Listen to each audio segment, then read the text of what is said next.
జబర్దస్త్ మాజీ యాంకర్ అనసూయ ఈ మధ్య ఎందుకో హాట్గా ఫొటోస్కి స్టిల్స్ ఇస్తోంది. ప్రస్తుతం నాగార్జున సినిమా సోగ్గాడే చిన్ననాయన చిత్రంలో తన రోల్ని పూర్తి చేసుకుంది. ప్రస్తుతం ఒక 2-3 సినిమాలు తన చేతిలో ఉన్నాయని, వాటిల్లో ఒక చిత్రంలో బిగ్నీలో దర్శనం ఇవ్వబోతుందని టాలీవుడ్లో గుసగుసలు వినిపిస్తున్నాయి. ఇదే కానీ నిజమైతే యువకులు అనసూయ చిత్రం కోసం ఎప్పుడెప్పుడా అని ఎదురు చూడాల్సిన పరిస్థితి ఏర్పడుతుంది. ఇది ఇలా ఉండగా ఈ మధ్య ఎందుకు ఫొటోస్కి హాట్గా స్టిల్స్ ఇస్తుంది.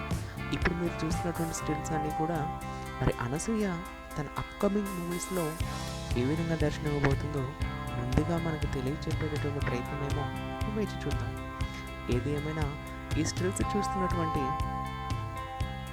ప్రతి ప్రేక్షకుడు కూడా అనసూయ గ్లామరస్గా మూవీస్లో కనిపించబోతోంది అని ఫిక్స్ అయిపోతున్నారు.